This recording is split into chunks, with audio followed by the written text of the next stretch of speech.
Hello friends, मैं अभी मौर्य आप लोगों का एक बार पुनः स्वागत करता हूं अपने इस YouTube फैमिली में। इस क्लास के माध्यम से आज जो हम अध्ययन करने वाले हैं वो अध्ययन करेंगे इंडियन पॉलिटी की ही श्रृंखला में। इससे पहले जो भी सारी क्लासें हमारी हो रही थी उन्हीं में आज हम जो भी सारा टॉपिक हमारा चल रहा था इंडियन पॉलिटी से रिलेटेड, या एक प्रकार से अगर हम बोलना चाहें तो भारतीय संविधान से रिलेटेड जो भी सारा टॉपिक हमारा चल रहा था उसी को आज हम पुनः एक नए अंदाज में कंटिन्यू करेंगे। ठीक है, तो इससे पहले की क्लास हमारी देख लीजिएगा एंड उसके बाद आकर के इस क्लास में विजिट कीजिएगा। इससे पहले की क्लास में हम लोगों ने भाग 10 तक का अध्ययन किया था। ठीक है, भारतीय संविधान में आज जो हम अध्ययन करने वाले हैं वो हमारे भारतीय संविधान का 11वां चैप्टर होगा, या जिसको हम भाग 11 के नाम से जानते हैं। इसमें बेसिकली हमारे कुछ अनुच्छेद दिए गए हैं जिनका प्रावधान हमारे भारतीय संविधान के निर्माताओं ने एक बेहतरीन अंदाज में किया है। ठीक है, और देखते हैं इसी में तो आनंद लेते चलिएगा इस पूरे के पूरे भारतीय संविधान का। फिलहाल में अगर हम बोलना चाहें तो 60 से 70% की मात्रा में हम भारतीय संविधान को अपने कवर कर चुके हैं। ठीक है, जिसमें 22 भाग हैं हमारे, यानी कुल मिलाकर के संविधान के अंतर्गत हमारे 22 चैप्टर आते हैं, जिसमें से हम लोगों ने 10 तक का अध्ययन कर लिया।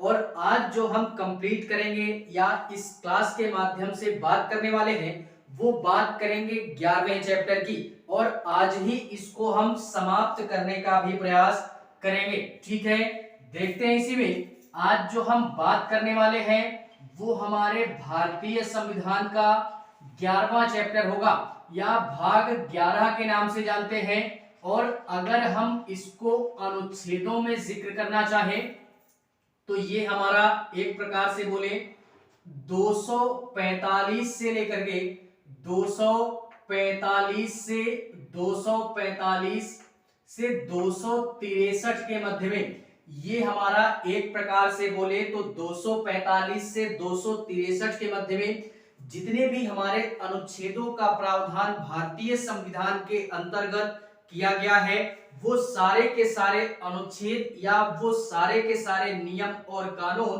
भाग 11 के अंतर्गत आते हैं।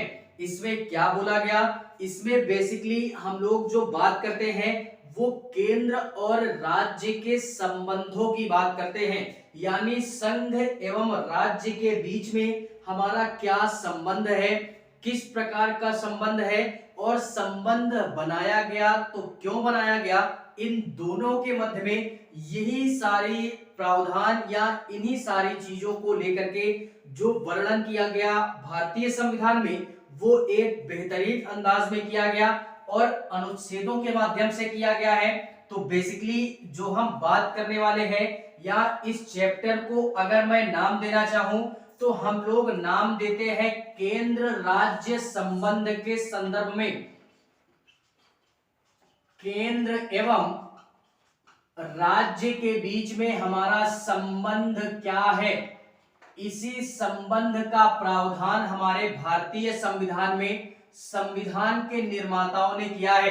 कहां पे किया, भाग 11 में। किन अनुच्छेदों के माध्यम से किया, तो अनुच्छेद 245 से 263 के मध्य में किया है। ठीक है, फिलहाल में अगर हम लोग बात करें तो वैसे भी केंद्र सरकार राज्य सरकार के ऊपर किसी भी प्रकार का कोई कानून नहीं बना सकती है बेसिकली तौर पे।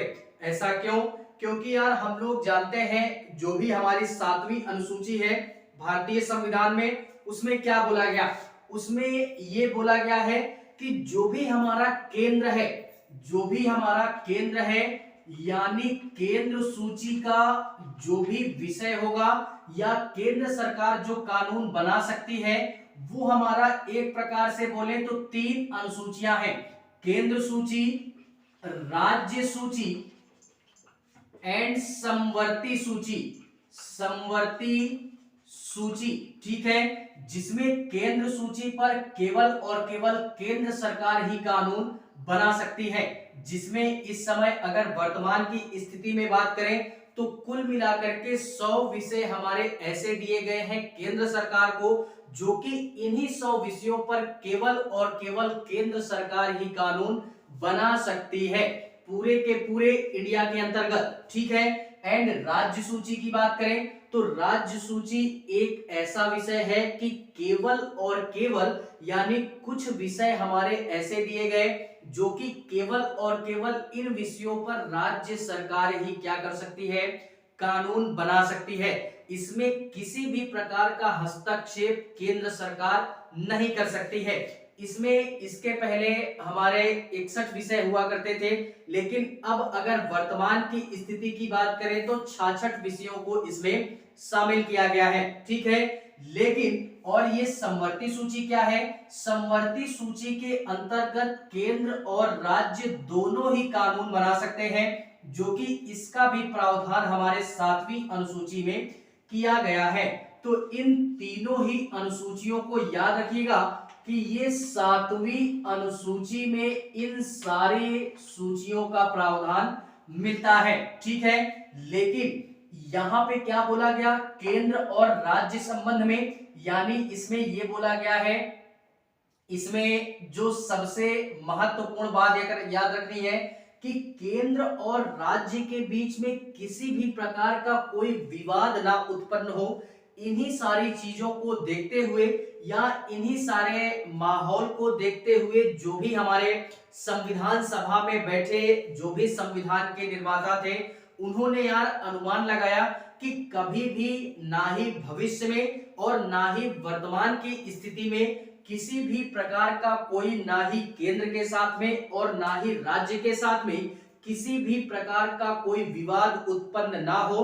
इस कारणवश भारतीय संविधान में एक हमारा नियम और कानून बनाया गया, जिसको हम चैप्टर 11 अर्थात भाग 11 के अंतर्गत रखते हैं। और 245 से 263 के मध्य में जितने भी अनुच्छेद हमको मिलेंगे वो सारे के सारे अनुच्छेद क्या बात करेंगे, केंद्र और राज्य के बीच में किसी भी प्रकार का कोई विवाद ना हो, इन्हीं सारे नियम और कानूनों का प्रावधान किया गया है, ठीक है। जिसमें से यार इसी में हम लोग देखते हैं कुछ अनुच्छेदों का जिक्र कर लेते हैं।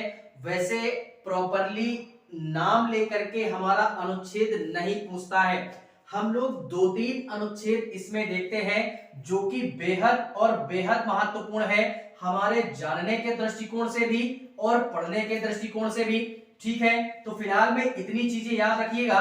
और इसमें जो सबसे सुप्रसिद्ध या सुविख्यात हमारा अनुच्छेद आता है वो आता है अनुच्छेद 249 आता है। अनुच्छेद 249 बात करता है कि केंद्र सरकार हमारे राज्य सूची पर भी क्या बना सकती है, कानून बना सकती है।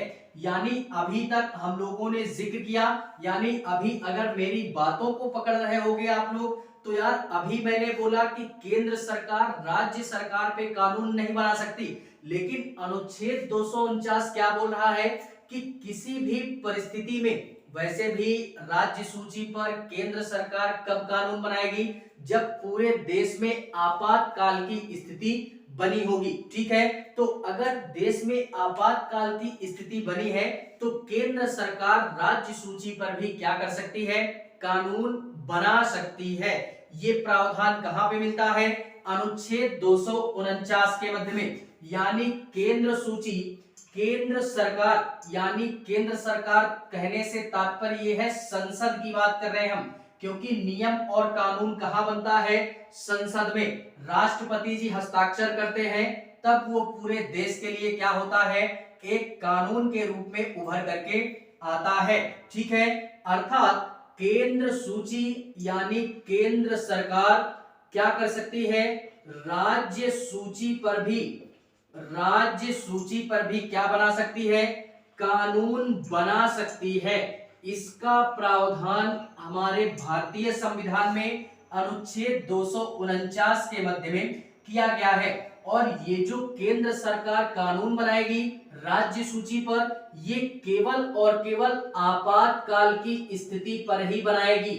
आपातकाल, अगर हम लोग यार एक प्रकार से बोले आपातकाल से रूबरू होंगे तो अच्छी बात है, नहीं रूबरू है तो हम यहाँ पे रूबरू करवाते हैं। क्या कि अभी तो हम लोगों ने अध्ययन नहीं किया, लेकिन जैसे जैसे हम इन अनुच्छेदों को आगे बढ़ाएंगे वैसे वैसे हम यार सारी चीजों को देखेंगे। लेकिन फिलहाल में यहाँ पे हम दिखा ही देते हैं आपको। क्या दिखाते हैं कि अनुच्छेद 352, एक होता है अनुच्छेद 352, अनुच्छेद 356, अनुच्छेद 360। अभी इनको हम लोगों ने अध्ययन नहीं किया, ठीक है, आगे हम लोग अध्ययन करेंगे। अनुच्छेद 352 में राष्ट्रीय आपात की बात की गई है, यानी राष्ट्रीय आपात की बात की गई है। आपातकाल 3 तरीके का होता है। पूरे देश के अंतर्गत अगर किसी भी प्रकार का आपातकाल लगा है, पूरे देश की बात कर रहे हैं, तो वो अनुच्छेद 352 के अंतर्गत लगेगा, जिसको हम लोग राष्ट्रीय आपात के नाम से जानते हैं। और ये राष्ट्रीय आपात कब लगता है? जब भी कभी देश की स्थिति हमारी बिगड़ती है, या एक प्रकार से बोले तो बाहरी देशों का युद्ध अगर हमारे देश में होता है, यानी बाहरी आक्रमण अगर देश में होता है, तो फिर हमारा राष्ट्रीय आपात लगाया जाता है, वो कि अनुच्छेद 352 के मध्य में। अनुच्छेद 356 में आता है राष्ट्रपति शासन। राष्ट्रपति शासन के नाम से जानते हैं। यदि किसी भी राज्य की स्थिति या परिस्थिति हमारे बिगड़ती है, तो उस राज्य के अंतर्गत अनुच्छेद 356 के तहत राष्ट्रपति शासन लगाया जाता है, और उस राष्ट्रपति शासन के अंतर्गत उस राज्य की सारी गतिविधियां राज्यपाल महोदय के अंडर में हो जाती है। वहां पे मुख्यमंत्री महोदय का किसी भी प्रकार का कोई हस्तक्षेप नहीं होगा। अगर राष्ट्रपति शासन लगा तो मुख्यमंत्री की शक्तियां उस राज्य से हमारे छीन ली जाएंगी, और वो पूरा का पूरा राज्य हमारे राज्यपाल के अंडर में चला जाता है। ये होता है अनुच्छेद 356। और बात करें अनुच्छेद 360 की, तो ये हमारा वित्तीय आपात की बात करता है। वित्तीय आपात अभी तक फिलहाल में हमारे लिए खुशनसीबी वाली बात है कि पूरे के पूरे भारत देश के अंतर्गत जब भी हमारा एक प्रकार से बोले आजादी के पश्चात से आज तक हमारा ये अनुच्छेद 360 नहीं लगा है। यानी वित्तीय आपात से मतलब यही है, या इसका तात्पर्य यही होता है कि जब भी कभी देश की आर्थिक व्यवस्था हमारे मतलब खतरे में पड़ती है, पैसे वगैरह की अगर दिक्कत होती है, तो इस कंडीशन में हमारा अनुच्छेद 360 अर्थात वित्तीय आपात लगाया जाता है। ठीक है, तो वही बोल रहा है कि ये केंद्र सरकार राज्य सूची पर कब हमारा कानून बनाएगी, जब हमारा किसी भी प्रकार की आपातकाल की स्थिति होगी। इन तीनों ही आपातकाल में किसी भी प्रकार की आपातकाल की स्थिति अगर है, तो राज्य सरकार के ऊपर केंद्र सरकार कानून बना सकती है। और वैसे भी कानून हमारा केवल आपातकाल में ही बनेगा, नहीं तो ऐसे ही केंद्र सरकार अपने माहौल को गर्म करेगी और राज्य सरकार अपने माहौल को गर्म करेगी। ठीक है, और कुछ विषय हमारे ऐसे होंगे जहां की दोनों मिलकर के अपना माहौल गर्म करेंगे। ठीक है, एंड इसी के पश्चात में एक विषय हमारा और होता है। इन तीनों ही विषयों को छोड़ करके एक विषय और होता है, यानी केंद्र सूची, राज्य सूची और समवर्ती सूची। इसको छोड़ करके एक विषय और होता है जिसको हम लोग अवशिष्ट सूची या विशिष्ट सूची के नाम से जानते हैं। इसको भी याद रखिएगा, क्या होता है अवशिष्ट सूची। अवशिष्ट सूची के नाम से जानते हैं।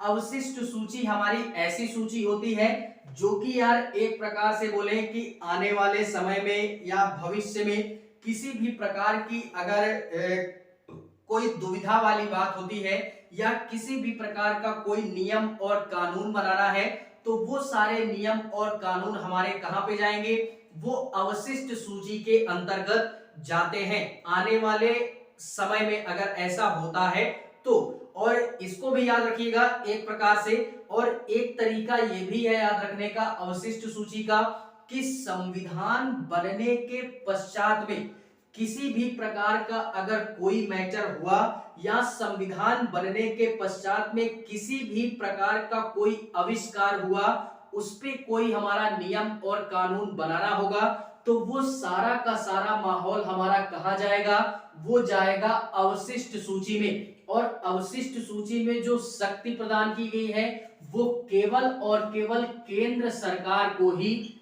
प्राप्त की गई है। ठीक है, इसको हमने क्या करना है, याद रखना है। ये हमारा अनुच्छेद 249, और ये जो हमारा केंद्र सरकार राज्य सूची के विषय में कानून बनाएगी, ये 1 वर्ष तक ही क्या होगा, मान्य होगा, इससे अधिक मान्य नहीं होगा। इसको भी हमने क्या करना है, याद रखना है। इसी के पश्चात में ये केंद्र और राज्य के विषय में हो गया, केंद्र सरकार राज्य सूची पर हमारा कानून बना सकती है। इसके पश्चात में आता है अनुच्छेद 253। अनुच्छेद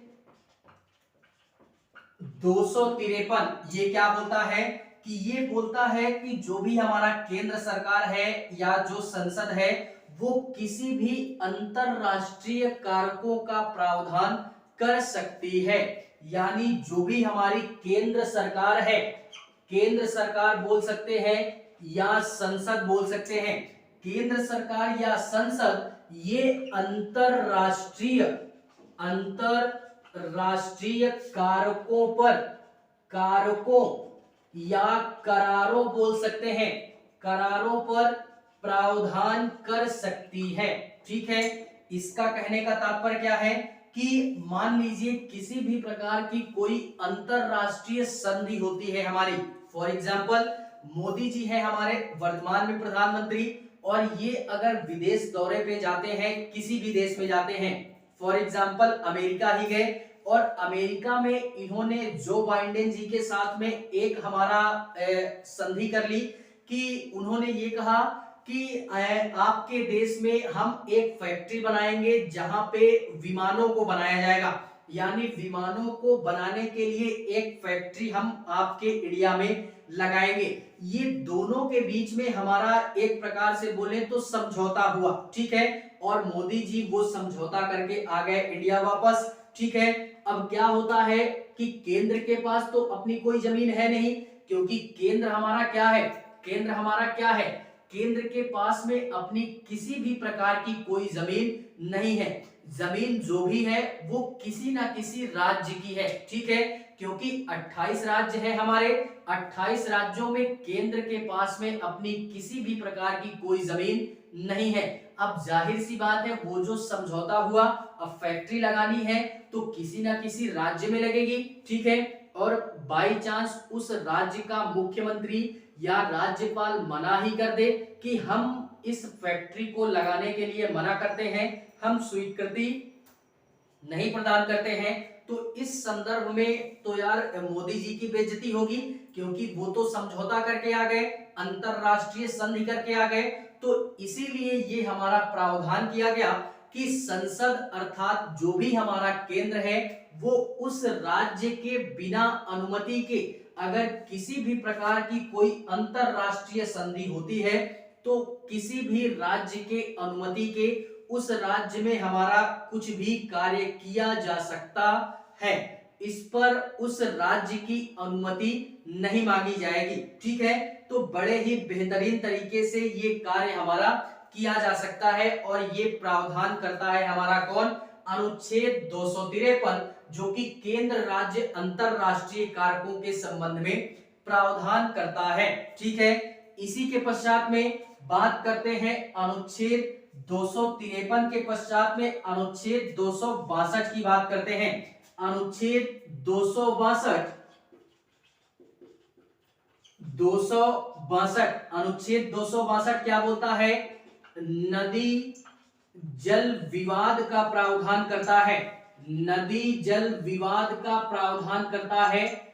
ये हमारा एक प्रकार से बोले तो मेरे दृष्टिकोण से ये हमारा खराब प्रावधान है, यानी भारतीय संविधान में इसको एक प्रकार से बोले तो किस उद्देश्य से इसको यहाँ पे समाहित किया गया, ये थोड़ा सा जानने में हमको दिलचस्पी भी नहीं है, लेकिन अनुच्छेद 262 में दे दिया गया है तो हम लोग अध्ययन कर ही लेते हैं। नदी जल विवाद से तात्पर्य यही है कि किसी भी प्रकार का अगर कोई विवाद होता है नदियों से रिलेटेड किसी भी प्रकार का कोई विवाद अगर होता है तो उसी का प्रावधान हमारे कहां पे किया गया, अनुच्छेद 262 में किया गया है।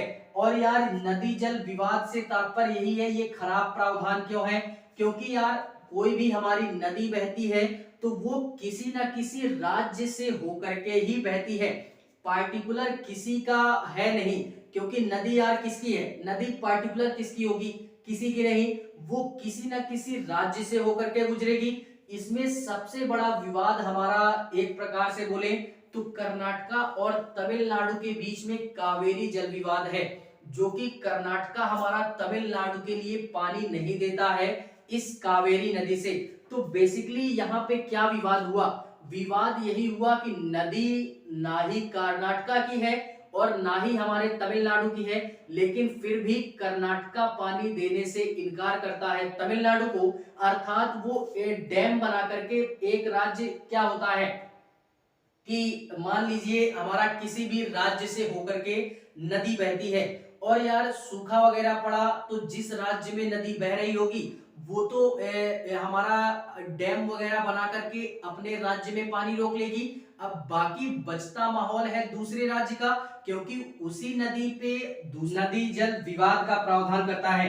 इससे पहले यार हम लोग देख चुके हैं कि कर्नाटका और तमिलनाडु के बीच में ऐसा विवाद हमको देखने के लिए मिल जाता है, जिसमें कि प्रॉपरली कावेरी नदी जो कि ब्रह्मगिरी से निकलती है, हमारी कहां से निकलती है, ब्रह्मगिरी से, जो कि कर्नाटका साइड में पड़ता है और कर्नाटका में ही पड़ता है। ठीक है, तो कर्नाटका से ये हमारी कावेरी नदी निकलती है और बहते हुए ये हमारे तमिलनाडु की साइड में जाती है, जिससे कि कभी सूखा वगैरह पड़ता है तो ये कर्नाटका वाले लोग जो है ये डैम बना करके क्या करते हैं कि पूरे के पूरे नदी का पानी रोक लेते हैं, जिससे कि हमारा ये तमिलनाडु साइड में पानी नहीं जा पाता है नदियों का, जिससे कि वहां पे सिंचाई वगैरह का अभाव हो जाता है।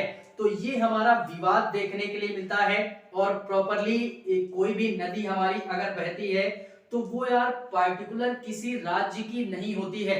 इसी कारणवश यार ये थोड़ा सा प्रावधान हमारा गलत हो जाता है, क्योंकि कोई भी नदी होगी हमारी वो किसी ना किसी राज्य से होकर के ही बहती है। ठीक है, लेकिन फिर भी विवाद हमारा हो जाता है, तो जिस कारणवश इस विवाद को सुलझाने के लिए हमारे कुछ जजों की टीम बनाई जाती है। ठीक है, जो कि हमारे रिटायर्ड जज होते हैं, उनको या उन जजों को या 4 से 5 जज हमारे ऐसे नियुक्त किए जाते हैं जो कि इन रिटायर्ड जजों या इन्हीं के द्वारा हमारे इन विवादों को सुलझाया जाता है। ठीक है, तो इसको भी देख लीजिएगा। और फिलहाल में ये नदी जल विवाद जो भी मैंने बताया कर्नाटका वाला मैटर, ये क्लास 7th की पॉलिटी का आप बुक पढ़ोगे, कक्षा 7 की एनसीईआरटी राजनीति की किताब, उसमें यार ये बड़े ही बेहतरीन अंदाज में ये समझाया गया है। ठीक है, तो उसको आप लोग वहां से देख लीजिएगा, वहां पे सारी चीजें मिल जाएंगी। इसको भी हमने क्या करना है, याद रखना है। एंड इसी के पश्चात में अगर हम और बात करें अनुच्छेद 262 के पश्चात में बात करते हैं अनुच्छेद 263 की बात करते हैं। अनुच्छेद 263 अंतरराज्यीय परिषद का प्रावधान करता है। अंतरराज्यीय परिषद का प्रावधान करता है। अंतरराज्यीय से तात्पर्य क्या है, अंतर मतलब एक दूसरे से, राज्यीय मतलब राज्य में, यानी राज्य के मध्य में, या इसी से एक मिलता जुलता शब्द और आता है जो कि हम अक्सर यार प्रयोग करते हैं अध्ययन करने के दौरान में। क्या आता है कि एक हमारा ये अंतरराज्यीय आ गया और इसी में हम एक शब्द और भी पकड़ सकते हैं, अंतरराष्ट्रीय, यानी अंतर मतलब एक दूसरे में, राष्ट्रीय मतलब एक राष्ट्र के मध्य में। एक राष्ट्र के दूसरे राष्ट्र के मध्य में अंतर क्या है, इसी को अंतरराष्ट्रीय, और अंतरराज्यीय से एक राज्य से दूसरे राज्य के मध्य में जो अंतर है उसी को अंतरराज्यीय के नाम से जानते हैं। ठीक है, तो अनुच्छेद 263 प्रावधान करता है अंतरराज्यीय परिषद का।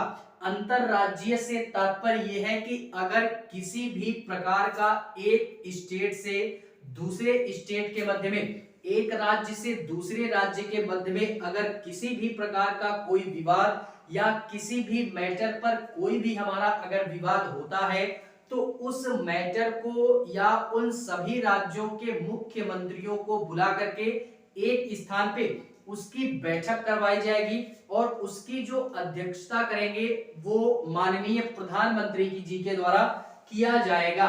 और ऐसा हमारा एक काउंसिल टाइप में बनाया जाता है जिसको इंटर स्टेट काउंसिल के नाम से जानते हैं। ठीक है, तो इसको भी हमने याद रखना है कि अगर एक राज्य से दूसरे राज्य के मध्य में विवाद होता है तो क्या होता है, इसके लिए एक काउंसिल गठित की जाती है, इंटर स्टेट काउंसिल, जिसमें कि सारे राज्यों को मुख्यमंत्रियों को बुला करके एक बैठक की जाती है और वहीं पे फिर वो उस विवाद पे या उस मुद्दे पे बहसबाजी हमारी होती है। ठीक है, और इस मुद्दे की जो अध्यक्षता करते हैं वो माननीय प्रधानमंत्री जी के द्वारा किया जाता है। ठीक है, तो फिलहाल में ये था हमारा भाग 11। इसके मध्य में जो भी हमारे अनुच्छेद आते हैं उन सभी के सभी अनुच्छेदों का जिक्र हम इस क्लास में कर चुके हैं। ठीक है, तो ये क्या बोलता है, भाग 11 यहीं पे समाप्त होता है।